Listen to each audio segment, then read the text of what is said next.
So next up, we're going to be checking out a recommendation from Zero to Nova. This is Which Punch-Out Boxer is the Biggest Cheater by Bumbles McFumbles. I'm going to be completely honest. I've never seen this guy, and I kind of wish I had already because I have no idea what they do, but I love that name. It's like, just, dear God, man, a perfect name can't exist. And then you get this, I'm just saying, like, well, I feel dumb just choosing Airier now. Excuse me. I should probably ask, what's Punch-Out? I know it's a game, but this is like a classic Wii game or something. It's a loud game. One of Nintendo's longest tenured franchises. 2009? Oh, so this might actually be one of the old N64 style. Or older, maybe. Using boxing as a template for what essentially boils down to a puzzle game, but with punches. Wait, what? As all good puzzles should have to put those Oh god, chess boxing. I actually remember those. Poindexters on our level. Of course, Punch-Out isn't something you should take very seriously since you're going up against magical teleporting Indian men, guys wielding staves in the ring, and someone who thinks it's okay to kick in a boxing match. However, all these guys raise a very valid question. How exactly does the governing body of Punch-Out's boxing world define its rule set? The only way these flagrant fouls would be allowed is if there was literally no rule set whatsoever. So, basically Russian-style boxing. Got it. If this is somehow not grounds for at least a point reduction, you're gonna get someone with a knife in their gloves sooner rather than later. So, is that guy just boxing with a whip which box? Punch-Out boxers are breaking which rules of the sweet science? For this, I'll be looking at specifically Punch-Out's Wii reboot from 2009, since... Oh, so the reboot was 2009. How old is the other game? Not only is it the best looking, it's the most detailed, and will allow us to see what exactly these racist caricatures are doing to one-up the player. Uno Reverso, or Uno Reverse, Garfield, and... Is that the dude? No, it's Randy Savage. Macho Man, sorry. Speaking of the player, however, Little Mac is probably the best place to start. Given the fact he's your everyman from the Bronx, it's safe to assume that Mac is a pretty standard boxer, and you'd be right. From his attire, to his stance, to how he conducts himself in the corner, Mac is following almost every rule in the Unified Rules of Boxing as established by the Association of Boxing Commissions and Combat Sports. There's an association for that? There's an association for combative sports. And then specifically boxing. Huh. Also being told the initial one was either NES or SNES. Dude, that is old. There are a lot of unseens that we can assume are followed, like proper fist wrapping, a clean checkup during the weigh-in, and no illegal substances. Although getting back health from Doc eating a chocolate bar is up for debate. Yeah. However, it's not a perfect record. See, Mac is actually breaking one of the most paramount rules in all of boxing. He's only 17. What? These fully grown men are unleashing bear hugs, Hondo rushes, and Dreamland Expresses on someone not even old enough to drink to numb the pain. I mean, just gonna throw it out there. If you're doing underground fighting rings, I don't think they're gonna care about drinking age much. Or underage fighting, which would just be regular fighting rounds. This would automatically disallow Mac to compete at such a high level of competition and would need him to take another year before professionally fighting. But maybe the WVBA allows him to compete for being a prodigy on Doc Lewis's recommendation? Either way, despite having the fundamentals down, Mac is just not ready. Some other admin I feel I should address is some of the rules of boxing that would automatically disallow these fights from happening. Oh, you could do First two-player. is weight classes. Mac is 107 pounds, putting him in the light flyweight division. The very first opponent he fights, Glass Joe, is 110 pounds, putting him in the flyweight division. If Mac wants to fight outside his weight class, he's going to need to at least reach the minimum weight for the class he wants to fight in. I'm sorry, what the fuck just happened? So he has a Hulk transformation? Sure. Also, I'm being told there's an American Clown Union by Nikisam. Okay. I have absolutely no understanding of how that is a thing, and I'm not even going to think about it. So he's bulking up to at least 108 pounds. How will he ever manage that? He could stand on his scale a little weirdly. But then you have Bear Hugger, who weighs in at over 400 pounds. That's a weight class so far ahead of Mac's own that it doesn't even exist. He's just heavyweight. Clearly the WBBA isn't concerned with weight classes and will book freak show fights, which is all well and good for basically everybody except Little Mac. I'm assuming a freak show class or a freak show fight is basically the throw out the rules don't matter because you gave us money. Yeah, that actually sounds about right. At his weight, it's very likely, unless he plays the most defensive and evasive style ever devised, he will be killed in the ring. Weight classes exist for a reason, and with Little Mac's pitiful reach, he'd never so much as be able to land a hit on anyone. Oh. So yeah, Mac would realistically never be able to go against even Disco Kid, who's as far from Mac on the weight chart as possible as heavyweight. But let's say, for the sake of this video being made, that Mac could get into the ring. Which of his opponents is breaking the most rules? First up is Glass Joe, D- in human form. This poor son of a gun is 99 in the hole with only a single win to his name. Granted, that win is against Nick Bruiser, former world heavyweight champion, so he's probably still riding that buzz. How the hell did he win against a former heavyweight champion? Did the guy die of old age mid-match or something? All the way down to the mat. Everything Also, I get the joke, he's French. Oh, okay, yeah, that makes sense. about Joe is frankly up to par. His gloves, trunks, boots, corner behavior is all up to snuff. Does he just not fight? Where we do have to mark an infraction is in his title defense match. Exclusive to Punch-Out Wii is title defense mode, where you go up against the same 13 boxers from the base game with enhanced movesets to make them championship material. What does Glass Joe get? A pillow tied to his head. In his intro cutscene after his 100th loss, it's shown that his doctor is so scared for his safety that he won't let him compete without headgear. And now this is a very, very big infraction. Possibly Because he's wearing headgear or because he shouldn't be fighting? I'm assuming it's not because of care for the person, though. the biggest that you could get. Headpieces in boxing are strictly forbidden. Oh. You're cushioning one of the most easily punchable parts of the body. So yeah, apparently it was the not taking damage that could kill you part. The only way that headgear is allowed is if both boxers get it. But Little Mac doesn't. If Joe's taking reduced damage from headshots, he has an unfair advantage. However, I'm not totally sure I can count this one. You see, in this game, if you lose 100 times, you get a headgear that you can wear during matches that will reduce damage. Oh, so that's actually a standard piece in the game. Oh, that's actually a really cool little mechanic. Now, I will say that if you've taken 100 KO losses in professional fights, a headgear now is about as effective as a mommy kiss on a decapitation. But it raises an interesting It's question. the thought that matters. If Joe is fighting with this because he has to, does it count as an infraction? I mean, he literally can't fight without it thanks to his doctors in the WBBA, so is it wrong? Yes, it is. Unless Mac is also wearing one, you can't wear headgear. Now, if Mac also loses 100 times and wears it, it's all up to board. Until he does, though, he's got one infraction against him. Von Kaiser comes next, and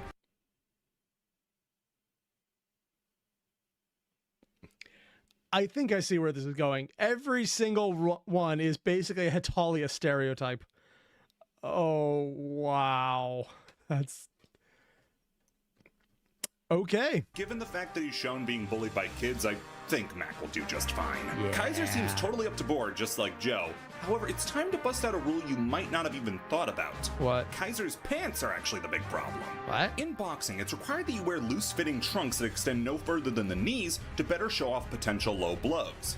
Kaiser is not only wearing them below his knees, he's got them tucked into his boots. That's an infraction right there. Blows? But given that you've seen his status as a boxing teacher, it's pretty safe to say that he's got no other major oversights in his boxing style. Disco Kid is after him, and as I said before, this guy is massively out of Mac's league. Oh, I get it. He's disco dancing. Oh, okay. Literally, he's double Mac's own weight.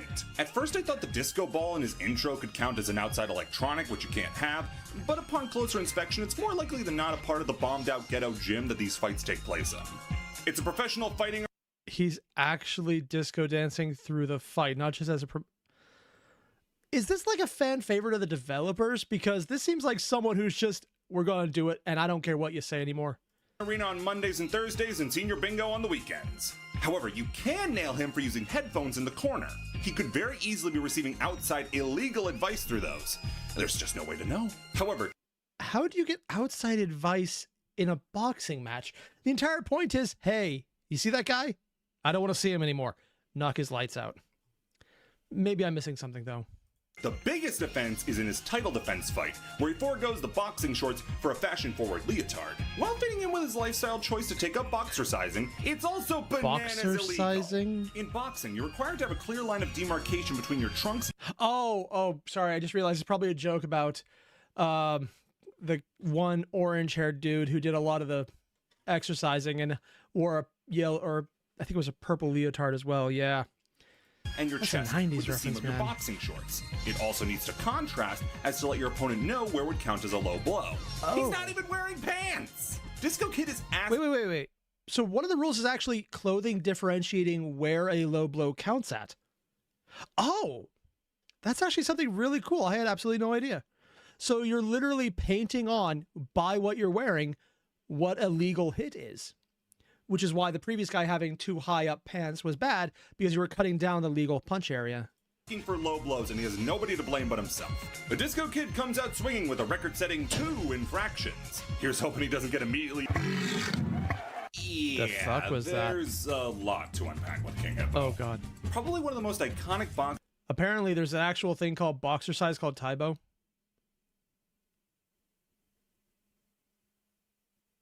Okay. in the franchise. King Hippo is also lousy with rule breaks. Before the fight even starts, King Hippo's weight, height, and nationality are all unknown. By that logic, it's safe to say that he did not come to the required weigh-in and hasn't gotten a proper US sanctioned boxing license. Place of origin cannot be up to interpretation! Before a punch is even thrown, he's already broken 2 rules.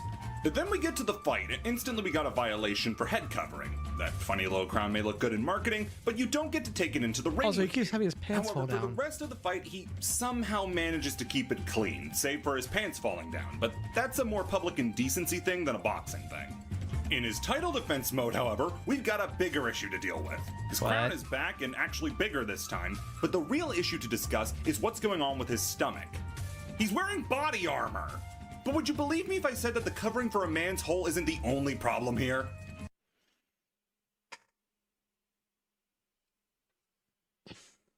Yeah, don't you just hate it when a manhole is all covered up in public? I'm just... Yep. It's good. I got nothing to say here. Just nothing to say.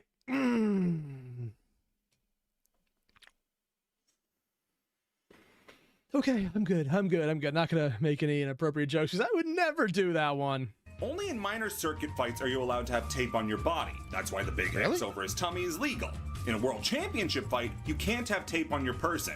So taping the manhole covering is a whole new rule break. Oh. King Hippo manages to break 5 different rules in his fights and puts him well ahead of the rest of the pack. Moving on to the major circuit now, Piston Hondo is up, and with him we get the most up-to-bar boxer thus far. Oh. Literally the only thing you can get him on is his headband. That's because it's a head covering and it might allow punches to slide off easier. Other than that, Hondo's playing the exact same game you are. This is even a problem exclusive to the Wii version, because in the original he fights without a headband. Oh, so he actually was a previous character as well. Also, according to Ed, last one will be spent on musical producing. Jeez. What is musical producing? That sounds familiar, though. Sadly, though, he's been barred from competition for the most heinous crime that a boxer, nay, a human can commit. Pirating manga. My God. After him is Bear Hugger, and given the fact the game was made by a Canadian studio, you'd think This was a Canadian game? I just realized his chest hair is literally a fir tree. Oh my God. they make this rep one of the more noble ones. There's a lot to unpack with Bear Hugger. First is his attire. Just like Von Kaiser, you gotta be showing off those knees. Also, like Disco, The birds around his head were replaced by salmon, and when you punch him through it, they go, oh, don't. What? What are we even looking at right now? there's no distinct line between his upper and lower body. Not to mention, in title defense, he's got a head covering too in the form of his hat. Now let's get on to the wholly unique infractions. He's got far too bushy a beard. In boxing, you need to either be clean-shaven or have well-groomed facial hair, and certainly no beards are allowed. Something like that acts as a cushion for the jaw. In between rounds, he's also chugging on maple syrup and taking naps. This covers two whole new infractions: the consumption of anything other than water while in the corner that you may associate with a certain someone else, and not taking the I'm gonna be honest, I don't know who that is. I don't even know the reference. I don't know anything about boxing or, well, this game, so maybe I'm missing something obvious. fight seriously. Not only is it disrespectful, but it's also a breaking of the rules. However, let's get the There's big actually one a out of the not way. sleeping rule? He's not fighting alone. Bear Hugger brings a squirrel with him into the ring for title defense. What? Let's ignore the animal cruelty because it's shown that the squirrel gave consent.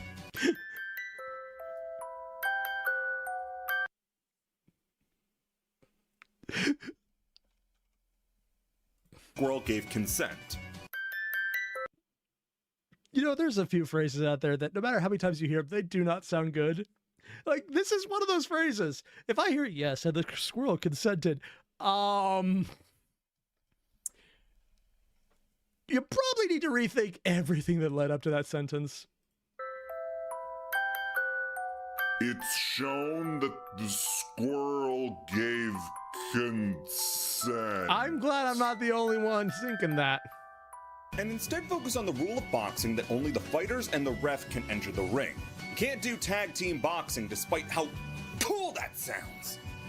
Bearhugger overall commits 7 different rule breaks in the ring. Boy, I sure hope he isn't immediately shown up. What? This one's just f***ing weird. What? Let's get the elephant out of the room for now and just deal with him Really? later.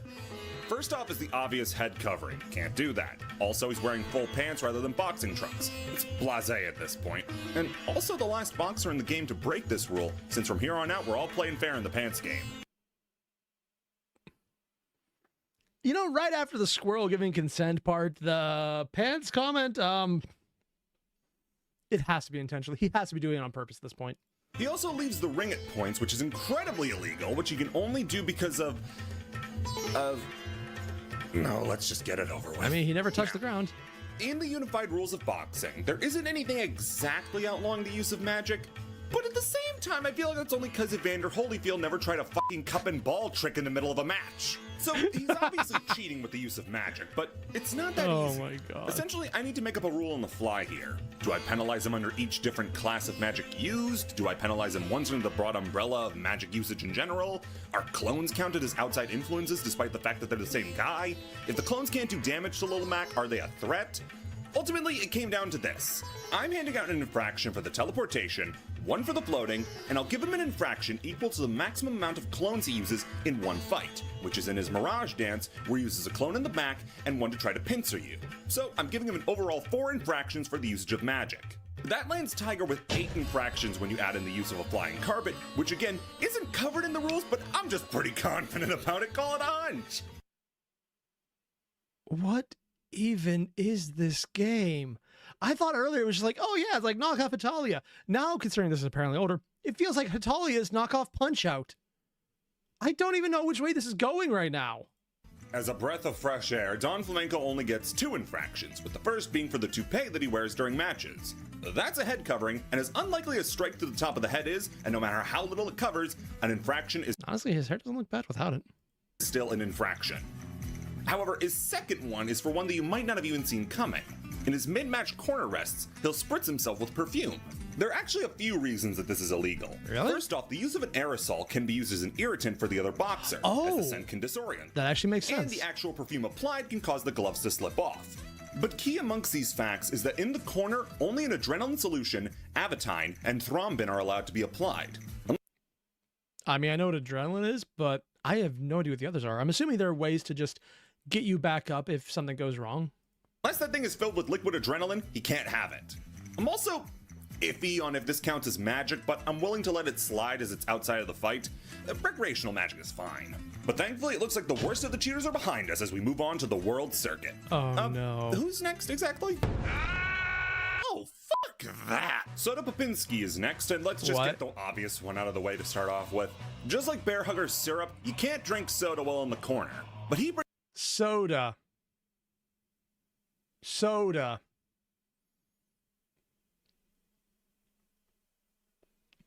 Yes, that is definitely soda. It's a whole new level of cheating by doing it in the middle of a match. Not only does this already fall under the previously explained rule, but he's also bringing foreign objects into the ring.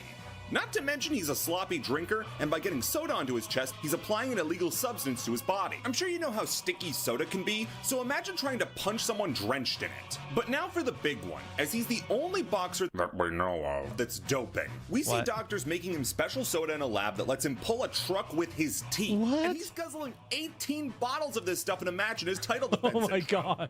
Doping is one of the most frowned upon things to do in sports, and to do it in front of a crowd at the expense of innocent Fanta is almost admirable. Did he just say in front of innocent Fanta? He did. He just Freudian slipped into naming a soda brand. Oh my god. Considering it's the Nazi soda, so that's fine.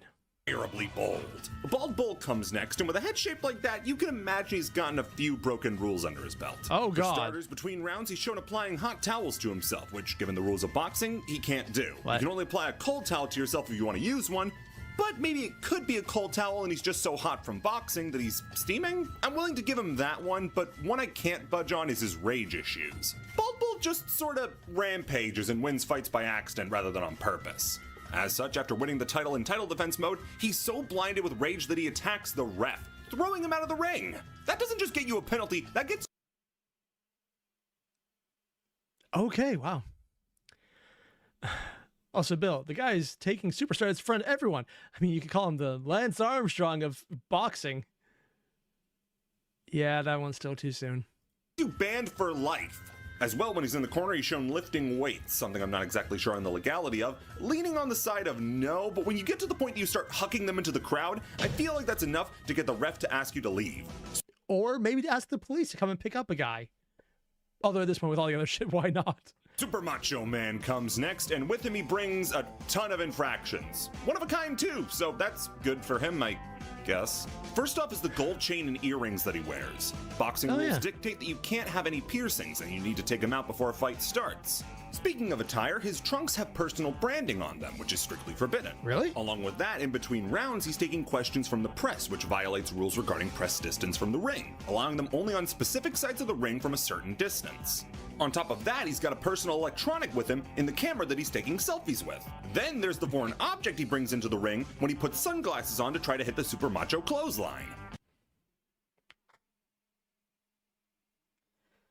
How is it that in just literally a few seconds this guy's been on screen? I've gone from thinking of like the super macho look to literally just an Instagram model, but just a guy version. Oh, because it's probably exactly the same thing it always has been. I just realized it now. Yeah, actually, that makes a lot more sense. Huh. Speaking of which, I think it's fair to say that there's a little bit of a chance that there's outside interference. The flash photography only gets bright when he goes for the clothesline, and him putting on the glasses acts as a signal to the audience members to start flashing their bulbs to mess with Little Mac. And then, presumably thinking that that was a little too subtle of a cheat, he just cold clocks the ref. However, this is also a time where there's a non-fighter that gets a rule penalty. As in title defense mode, the lighting manager would earn an infraction by discriminating against Macho Man and not shining the light on him. It doesn't matter if they're fighting, it's still a penalty that's boxing related. Finally is Mr. Sandman, the world champ, and there's a reason. This guy's entire strategy is sound, completely and utterly. Hello, Mr. Not Mike Tyson. Makes sense since this guy isn't a cartoon character like the rest. He's a boxer. The most you could levy against him is the fact that in title defense, there isn't a clear line of demarcation between his waistband and trunks. They're both black, so it could be Oh, that's a waistband? I thought those were his trunks. difficult, but the different texture used and the fact that the stripes on the side of the trunks stop at the waist could be enough. Given the fact that no one in the WBBA wants to tell me can't wear his trunks like that, I'm gonna say it's less of a violation and more of a please go and change if that's okay, Mr. Champion. Please don't hurt me.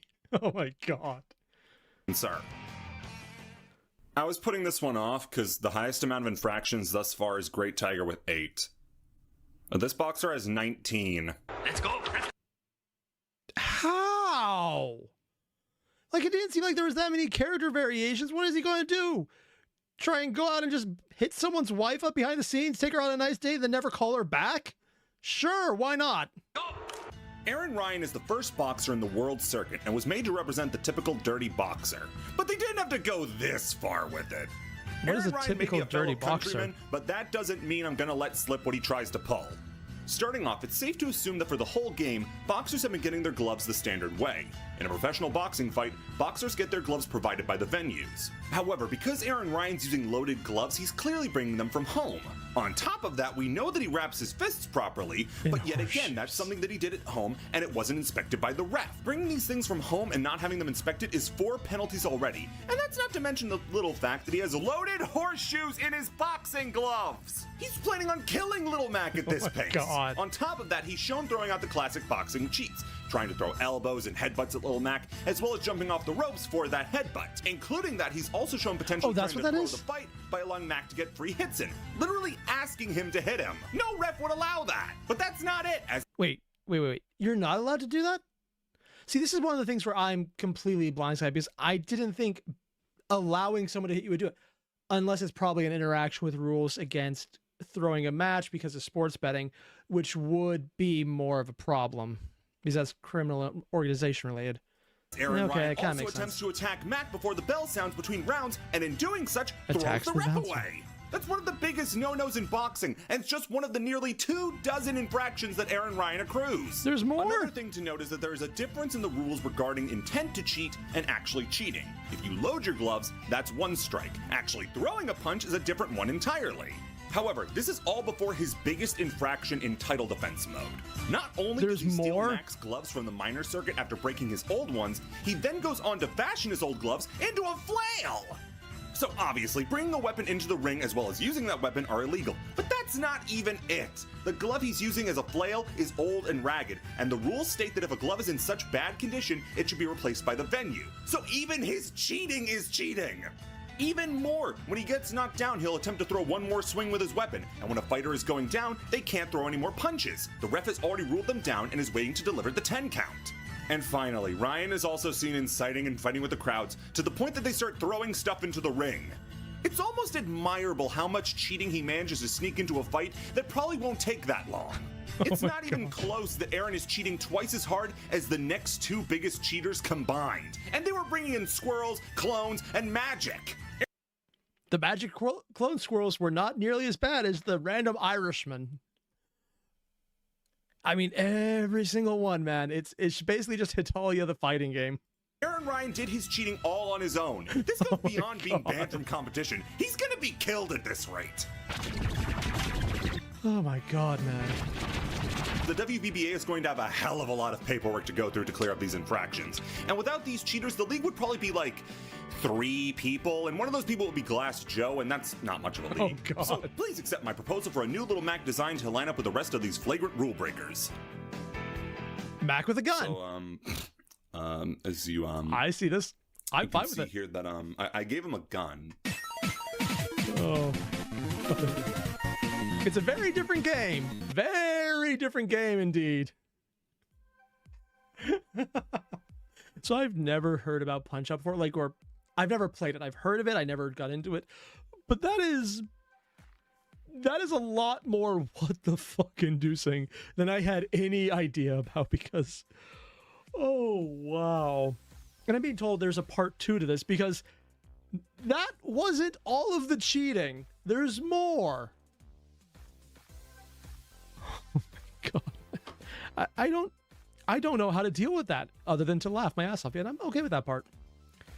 So if you haven't already, there's a link below to the original video. Hit it up. And I'm going to go laugh at this, man.